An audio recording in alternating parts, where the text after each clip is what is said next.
Here's your General Hospital recap on what happened in Port Charles today, Friday, July 11th, 2025. Inside the Q mansion, Michael found Brooklyn crying in the living room. As she was telling him her son truly hates her, and she didn't know if things could get any worse, Dante marched in and asked, "Why the hell did you do that to my son?" He went on to say, "I knew you could be destructive, but this being cruel to a kid? This is kind of a new low. I mean, to be this vicious to Rocco." Michael interjected and told Dante he needed to take a step back because he didn't like the way he was talking to Brooklyn. Dante let Michael know the situation had nothing to do with him and went on to explain what Brooklyn had done. She defended herself by saying the file was in a stack of her deception files, which were never meant to be found, and acted befuddled that, somehow, Danny and Rocco found it. Not accepting her very thin defense, Dante said, "You left a file out with incredibly private information about my son in the house that he lives in, like it's a loaded weapon."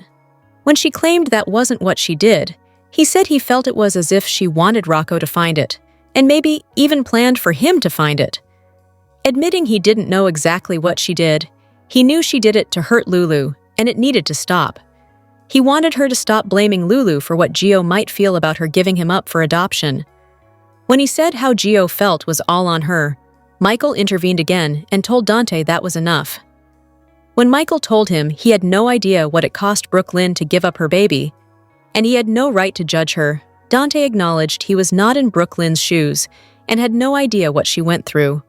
Brooklyn finally stepped in and told Michael, even though she appreciated everything he said, that this was something she and Dante needed to work out for themselves. After Michael left, Brooklyn defensively told Dante it was just the two of them and he could let her have it again.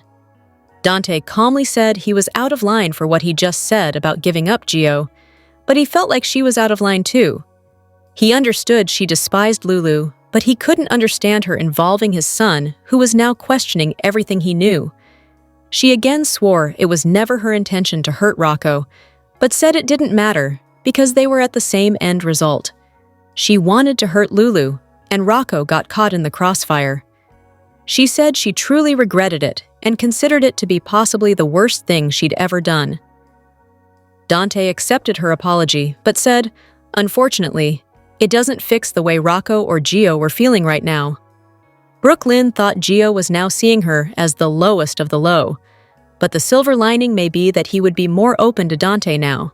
Dante said he couldn't get over what she did to Rocco, but he knew when she gave Gio up, she did so with the intention of doing right by their son. He hoped they would get the chance to show Gio how much they loved him. Portia visited Curtis at his Aurora office to fill him in on the wonderful job Trina did with the Joel Sartori show. When she questioned why he didn't make it to the show, he said he was stuck there being blackmailed by Drew again. Curtis updated Portia about Drew paying off Jacinda to disappear, and Kai being the one who tipped Drew off. Even though Curtis said he would do whatever he could to stop Drew from taking her down, Portia was put off by the feeling he was only protecting her because she was Trina's mother and not because she was his wife.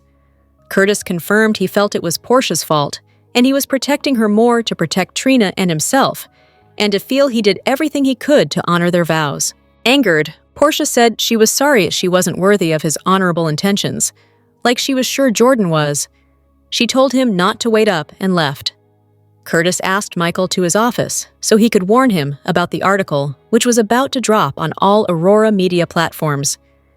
Curtis worried he didn't have any moves left to try and stop Drew, and questioned whether he and Portia had what it took to make it out of their situation. Michael encouraged him not to give up on Portia yet, and again, told him to do what was needed to protect his family. He left to warn Sonny about the story that was just released. While waiting to meet Felicia, Anna ran into Isaiah at the Brown Dog Bar. She spotted Emma having a drink with an older man and wanted Isaiah to be her cover while she figured out what was going on. Anna stopped Emma and Vaughn from leaving and asked Emma who her friend was. To prevent them from leaving, Anna insisted on buying them a drink. Felicia messaged she wasn't going to make it, which gave Anna more time to get to know Vaughn.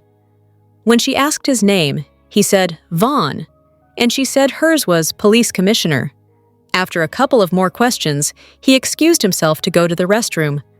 When Anna expressed concern that he was older, Emma said she was an adult who could date whomever she wanted, and pointed out Anna had likely dated older men as well. Then, Anna surprised Emma by recognizing she was likely using Vaughn because he worked for the university, and she wanted to use him to gain access. Vaughn, who apparently called Jocelyn from the bathroom for her assistance, finally returned to the table and tried to get Emma to leave. But Anna told them not to leave because they were just getting acquainted. Jocelyn walked up and loudly went up to the table to tell Vaughn he had won.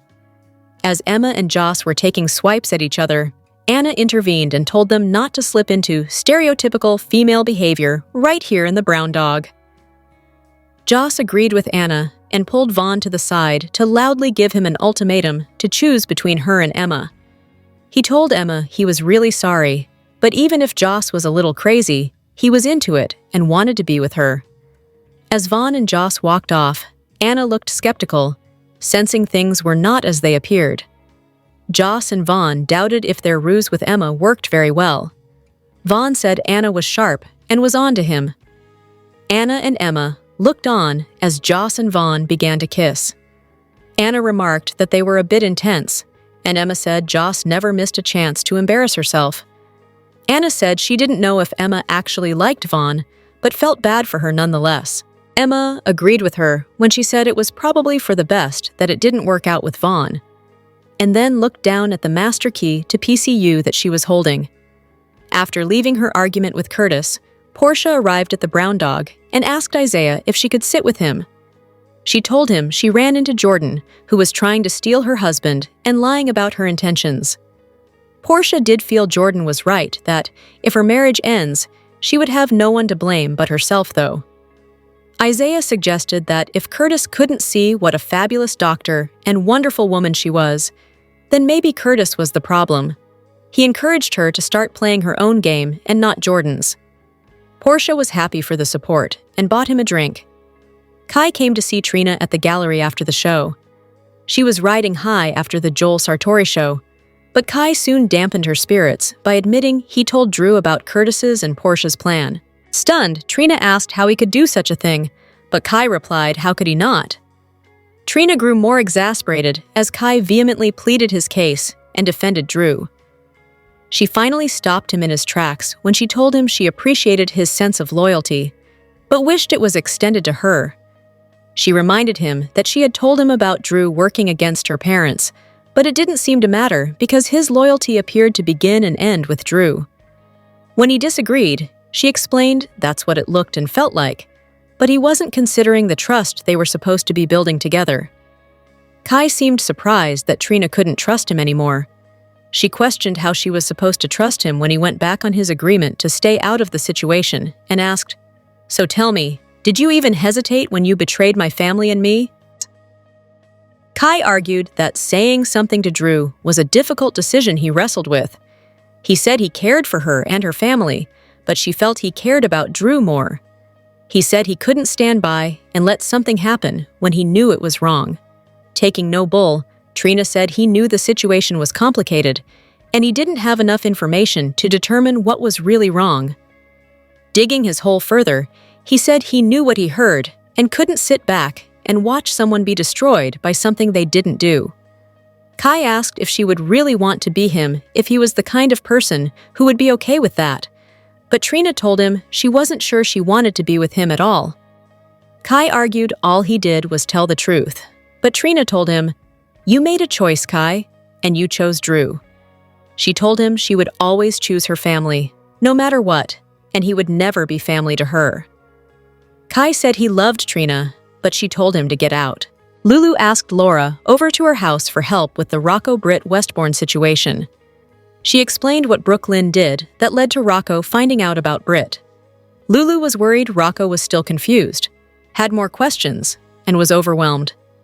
When she said Brooke Lynn's main goal was to cause chaos, Laura said they wouldn't let her get away with that, and they needed to focus on Rocco. Looking at it analytically, Laura asked what it was Rocco needed to understand right now.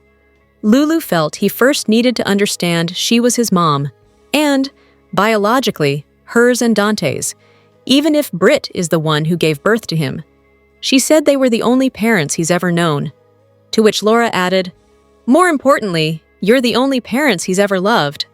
Lulu was worried this new information was causing Rocco to pull away, and Laura acknowledged that, at Rocco's age, information like that can change everything. When Laura went on to talk about how hard it is for kids to find out their parents have a complicated past, Lulu said, "Having complicated pasts is the Spencer way." Having learned from experience, Laura counseled that it could be painful for a child to find out their parents existed in ways they knew nothing about, even though it could continue to affect the way a child sees themselves and their parents. Laura was confident that none of the confusion and hurt outweighed a really strong foundation of love, and it would all eventually pass. She thought Rocco might see his life through a different lens and have more questions, but he would know how much Lulu loved him because she was a wonderful mother whose love had never wavered. Comforted, but still worried, Lulu leaned into her mother's embrace and assurance that everything would be okay. Meanwhile, Rocco was upstairs looking up information about Liesl Obrecht. Later, Rocco came downstairs to find his grandma Laura on the porch. When Lulu was about to walk out with tea, she heard Rocco telling Laura that the hardest part for him was that, no matter what his mother said, he kept thinking he might never have been born if Britt hadn't stolen the embryo. When Laura asked why he supposed he kept thinking about that, he said it was probably because he felt it meant his parents didn't choose to have him. He said he was stolen, and then, suddenly, they were parents, whether they wanted him or not. Laura assured there was nothing sudden about him, and he was so very wanted. She told him Lulu and Dante were desperate to have him. She said they fought and prayed for him. And when you showed up, you were nothing short of a miracle. Rocco didn't think anyone had ever called him a miracle before, but she shared that they called him one many, many times. She went on to share that miracles never happen the way we expect them to, and used Lulu's coma as an example. She reminded Rocco how they prayed and held Lulu's hand by her bedside, but they didn't get their miracle the way they expected. Lulu didn't come back to them in an easy way, but they were still grateful nonetheless. Laura acknowledged it was a confusing time where he would have a lot of questions, but the one thing he would never have to question is his parents' love for him, which he could depend on for the rest of his life. Laura also explained how upset Lulu and Dante were because they had wanted to be the ones to tell him about everything and didn't want him to be blindsided like this. She asked Rocco to always remember he was their miracle and always would be, but to keep asking questions. She wanted him to ask all of the questions he needed to get to the answer that felt satisfying to him. After Rocco went back upstairs, Lulu sat with her mom and thanked her for everything she said to him. As Laura was comforting Lulu, Rocco was in his room sending an email to Liesl Obrecht. Tracy met Chase with a towel as he was getting out of the lake after his swim at the Quartermain boathouse. She wanted to know if he had seen Brooklyn yet, which he hadn't. Tracy told him his wife was barreling headlong toward disaster, and you need to stop her. At first, Chase did not want to discuss Brooklyn behind her back, and told Tracy to take any concerns she had directly to her. Tracy said it was not that easy to rein Brooklyn in, and he clearly still had no idea who he was dealing with. Chase overconfidently told Tracy she didn't need to tell him anything about his wife. She then switched to tell him about some of the many ways she and Brooklyn were alike. Tracy shared, "When somebody intentionally hurts us, we find it impossible to take it lying down. I have blown up my life more than once in the process of seeking revenge. I do not want Brooklyn to follow in my footsteps." Acting obtuse, Chase asked who she thought Brooklyn was going after. Tracy stated the obvious, that Brooklyn held Lulu was responsible for what was happening with Gio and was going after Lulu. Quickly seeing the slightly smug look on his face, she asked him if he thought Brooklyn was justified in going after Lulu. Chase said she knew Lulu crossed the line. When Tracy conceded letting Gio find out about his biological parents at the nurses' ball was not Lulu's finest hour, Chase said neither was Lulu's harassment, bullying, and threatening that led up to it. Even after admitting the truth needed to come out for everyone, Chase made it clear he felt it was all Lulu's fault that Brooklyn wasn't able to build a relationship with Gio. Tracy asked him if that meant he was going to help Brooklyn punish Lulu, Indignantly, he said he did not know of some grand payback scheme or plotted revenge by Brooke Lynn. Tracy cautioned that Brooke Lynn was very smart and motivated. Lulu made mistakes, and Brooke Lynn will hone in on the worst one and exploit it for everything it's worth. Still not understanding Tracy's intentions, Chase said he really didn't like her talking about his wife like that. Undeterred, Tracy told him what she was saying was true, yet it was also true that Brooke Lynn loved and respected Chase. Because Brooke Lynn wanted to be the best version of herself for him, Tracy felt he could be the only one to stop her. Chase said he didn't police his wife or tell her what to do. She pleaded with him to see how no good could come of Brooke Lynn and Lulu destroying each other, both of whom she loved so much. When he asked what she wanted him to do, she said she wanted him to try to stop the situation from devolving any further, because they would only end up hurting each other and themselves. She said all the good qualities he saw about Brooke Lynn were real, but so was her viciousness and fight. Tracy didn't want Brooke Lynn to lose all her beautiful parts, which she said Chase amplified, and wanted him to get Brooke Lynn to see that the way forward was not revenge, but building a family with him and a relationship with Gio. Chase agreed that Gio should be Brooke Lynn's priority, but clarified he loved his wife and promised there was nothing Brooke Lynn could do to drive him away. Hello everyone, welcome back to my channel, Messy Syrup. It's me, Abby, here. I hope everyone is having a wonderful day. Keep watching. So let's dive into today's video. Here is the General Hospital weekly recap for episodes that aired July 7th through July 11th, 2025. Aunt Stella's advice falls flat as Portia and Curtis face implosion, while Lulu slaps BLQ for Rocco's Brit bombshell, and Kai pays the price for spilling Curtis's secrets. This week on General Hospital, Joss and Vaughn faked a breakup fight. Vaughn later told Emma he wanted to get involved in her animal rights group. Carly gave Gio some insight into Sunny's formative years. Ezra videotaped Laura and Sunny hugging, but she got a policeman to make him delete the footage. Natalia's death was deemed an accidental overdose. Rocco confronted Lulu about Britt, and Dante joined her so they could tell him how Britt stole their embryo and carried Rocco to term. Port Charles celebrated the 4th of July. Sasha realized Daisy was missing from her crib. Sidwell told Marco that they wouldn't let Natalia's death go. Lulu slapped Brooke Lynn for leaving the Britt information out for Rocco to find. Jason told Rocco that Britt had changed her devious ways. Sidwell fostered Marco's anger at Sunny, pinning Natalia's death on the mobster. Ava confronted Rick about secretly seeing Liz, but he managed to smooth things over. Cody arrived at the gallery to help Ava hang pictures for an exhibit, and he soon kissed her. Chase and a police officer arrived at the queues to help find baby Daisy. Even though the bassinet was empty when Sasha looked there, Olivia later found the child in it. As a result, Sasha told Michael she wanted to take the baby and hightail it out of Port Charles. Ava slapped Cody and told him it couldn't happen again, but instead of kicking him out, she asked him to finish hanging the pictures.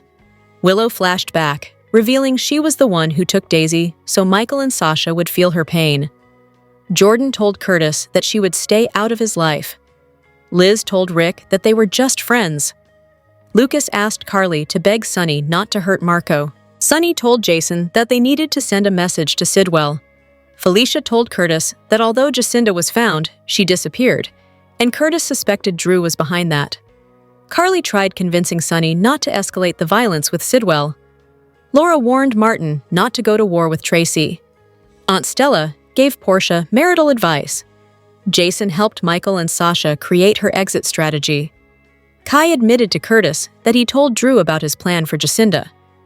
Drew demanded that Curtis print an article about how Sunny was questioned about Natalia's death, or he'd sell out Portia to the police. Gio warned Sunny that Sidwell was pressing Jordan to keep Natalia's death investigation open. Sunny counter-warned him to stay away, or something bad might befall the young man. Curtis authorized the article. Dante confronted Brooke Lynn about what she did to Rocco.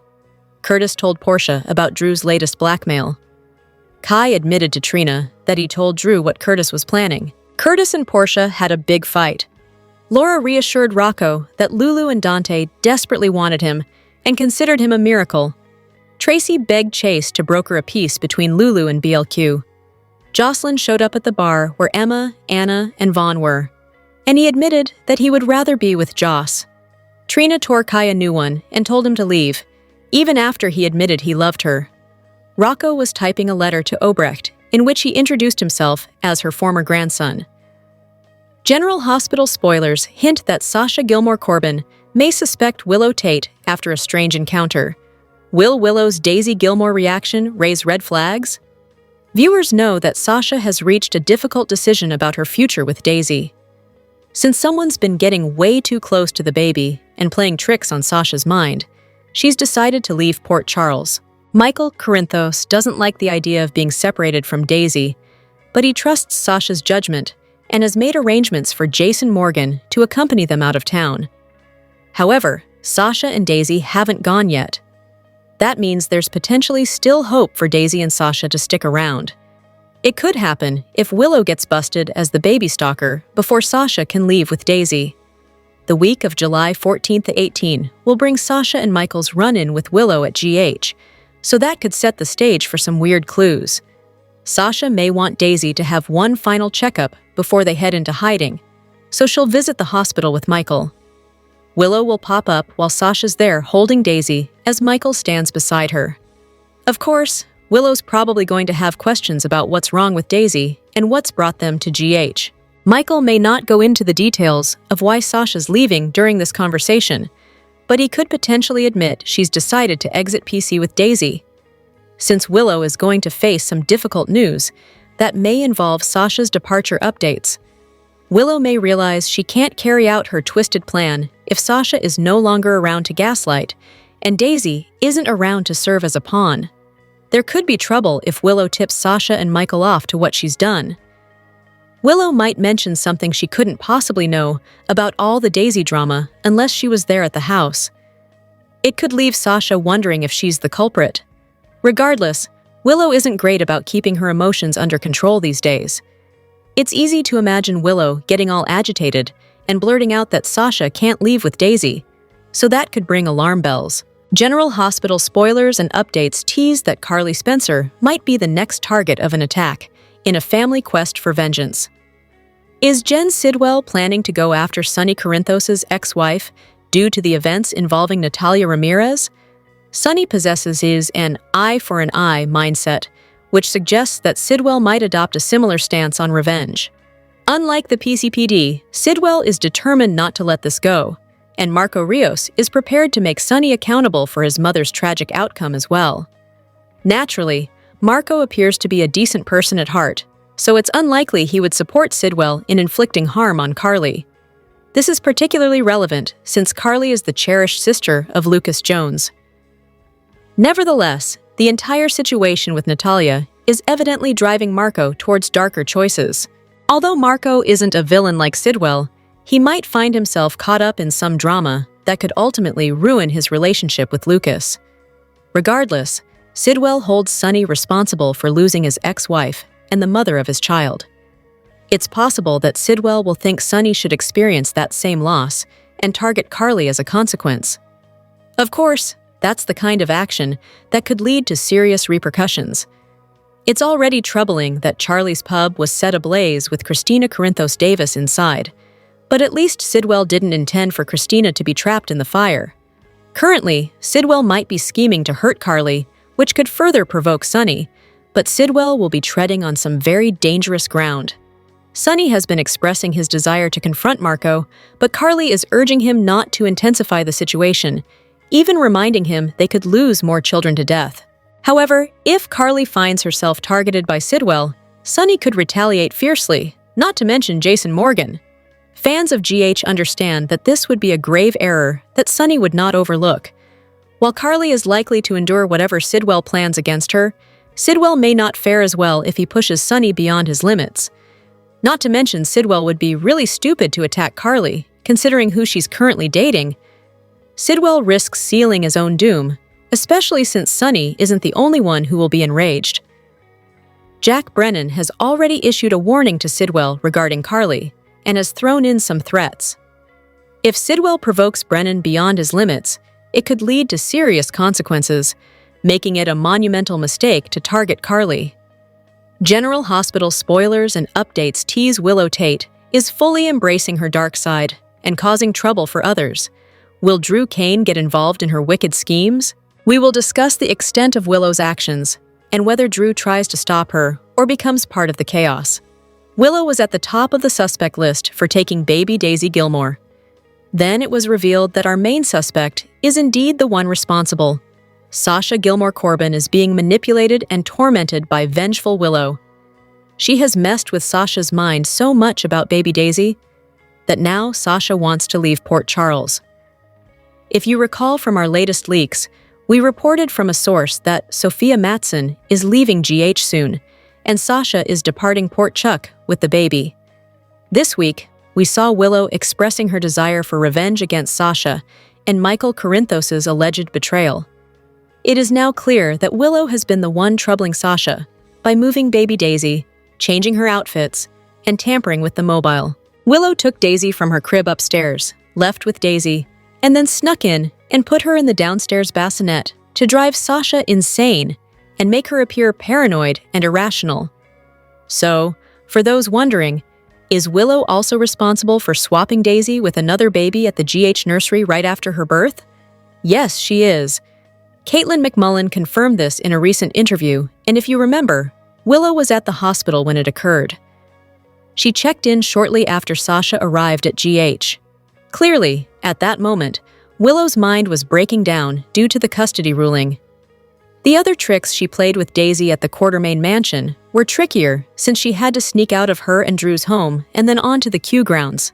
However, Willow lived there for a long time. She knows all the entrances and exits of the house because she resided there. With Drew often busy with meetings and traveling as a congressman, it's easy for Willow to sneak around and behave like a real psycho lately.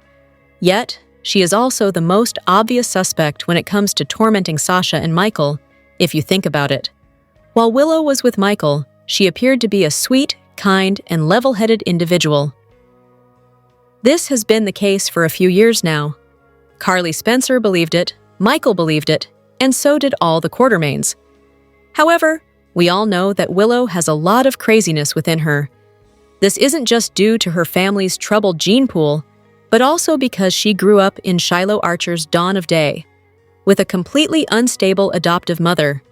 Now, let's quickly discuss Willow's DNA because it's quite bizarre, and Twisted Nina Reeves was completely out of her mind when she emerged from her 20-year coma. Additionally, Willow's grandmother was truly evil Madeline Reeves, murdered Willow's biological father, Silas Clay, and the psycho gene traveled to her fraternal twin, Nell Benson, as well. Don't forget that Willow's adoptive mother, Harmony Miller, Inga Cadranel, handed her over to Shiloh to take her virginity and drug and rape her repeatedly while messing with her mind. So, Willow faces a double whammy of craziness, actually a triple whammy. She has crazy DNA and was raised by a woman who was devoted to a twisted cult leader. It seems obvious that Shiloh's obsession and abuse of Willow is the reason Drew can manipulate her now. It's as if Willow is still brainwashed, just swapping Drew for Shiloh, one manipulator for another. Could it be that hearing Sasha's baby's name triggered Willow, the girl named Daisy Kwan from the Dawn of Day cult? She was very close to Shiloh, and even officiated the wedding between Nell and Shiloh when they married in Pentonville Prison. So, it's possible that the name Daisy triggered something in Willow as well. It just seems strange that out of all the names in the world, they would choose Daisy, especially since she was close to someone who caused Willow pain in the past. Willow informed baby Daisy that Sasha had betrayed her, and her father Michael wouldn't allow her to see her children, Wiley Corinthos and Amelia Corinthos. Willow told the baby they were going to show Sasha and Michael how that feels. Then she took her for a little walk, but eventually she did bring the baby back. Detective Harrison Chase appears to believe that Sasha is either lying or losing her mind, and that her stories about Daisy are not real.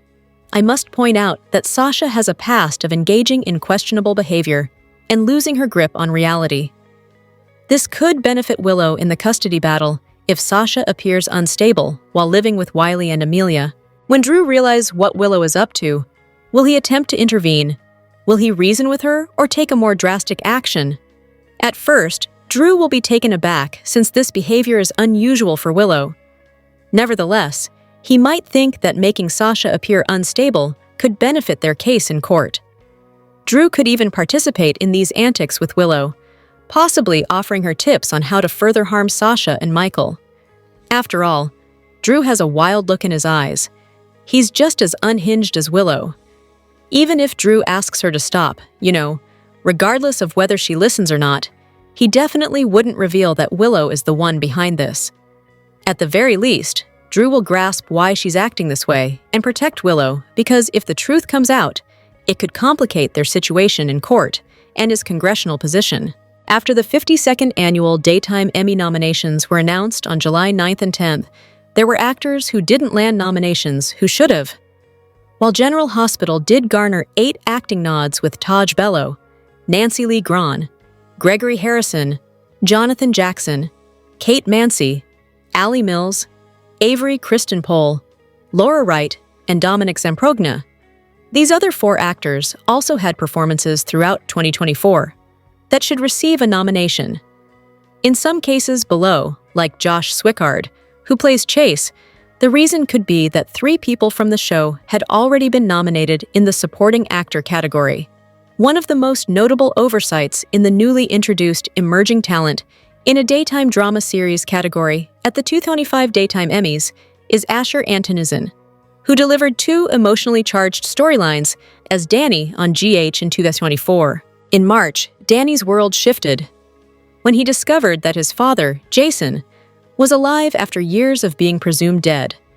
Their emotional reunion unfolded in secret after Jason, injured and on the run, took refuge in the Quartermain boathouse. Antonizin portrayed Danny's shock and quiet determination with natural ease as the teen chose to protect his father. Enlisting the help of Michael and Willow, Danny became Jason's lifeline, rekindling a long-lost bond while stepping up beyond his years. That emotional growth was put to the test again just months later. In October, Danny's mother Sam was tragically murdered by Cyrus. Her shocking death devastated Port Charles, and Antonizin rose to the moment. He played Danny's grief with a raw, quiet sadness, balancing his heartbreak with maturity as he tried to remain strong for his little sister Scout. Scenes with Jason, Dante, and Rocco only amplified the depth of his performance. Through both arcs, Antonizin displayed a natural on-screen chemistry with his adult co-stars and a remarkable ability to anchor emotionally heavy scenes. Watching Danny navigate betrayal, loss, and resilience made it clear Antonizin is a breakout star in the making, and his absence from this year's nominee list is a true miss. In 2024, Swickard delivered a layered and heartfelt performance as Chase faced one of the most emotionally devastating chapters of his life. The year began with the heartbreaking decline of his father, Gregory Sate, whose ALS diagnosis progressed quickly. Swickard gave a powerful, understated performance as Chase tried to remain strong for his family while grappling with the knowledge that time was running out. Gregory's eventual death in mid-2024 marked a major turning point, not just for the family, but especially for Chase, who struggled to balance grief with responsibility. Chase credited his father, who he admired and who had taught him how to be a man. Swickard brought emotional depth to the scenes surrounding Gregory's passing. These moments showcased Swickard's ability to tap into quiet vulnerability and restrained sorrow, especially during the park bench memorial service to spread Gregory's ashes. He reminded those gathered that Gregory taught him to find something remarkable in every person. But the emotional weight didn't stop there. After Gregory's death, Chase watched in helpless frustration as his brother, Finn, began to unravel, turning to alcohol to cope with the loss. Swickard again anchored key scenes as Chase tried, unsuccessfully at first, to intervene and help Finn through his spiral. As Finn's drinking worsened and his judgment faltered, Chase and Brooke Lynn stepped in to take care of young Violet, protecting her from the fallout. Through all of it, Swickard portrayed Chase as the emotional compass of the family, heartbroken but steadfast, grieving but grounded. His work with co-stars Easton, Jane Elliott, Love, and Seton added warmth and realism to the story, reinforcing Swickard's strength as a leading man and a subtle powerhouse of emotion. Kristen Vaganos delivered some of the most emotionally wrenching performances on GH in 2024, as Molly endured back-to-back heartbreaks that tested every part of her character. The first came when her sister Christina, who had agreed to be a surrogate, tragically lost the baby Molly had long dreamed of raising with TJ. Vaganos portrayed Molly's devastation with raw authenticity, balancing anger, guilt, and profound sorrow as her plans for motherhood crumbled before her eyes. As Molly threw herself into work as a distraction from her pain, that would lead to further pain when she and TJ ended up splitting up after dating since high school. Their scenes from the entire storyline were painful to watch and earned Bello a nomination in the supporting actor category. But the heartbreak didn't stop there. Just months later, Molly faced another unimaginable loss, the murder of her sister Sam. In the aftermath, Vaganos captured the disoriented, aching grief of a woman who had just lost not one but two life-altering parts of her future, her child and her sister.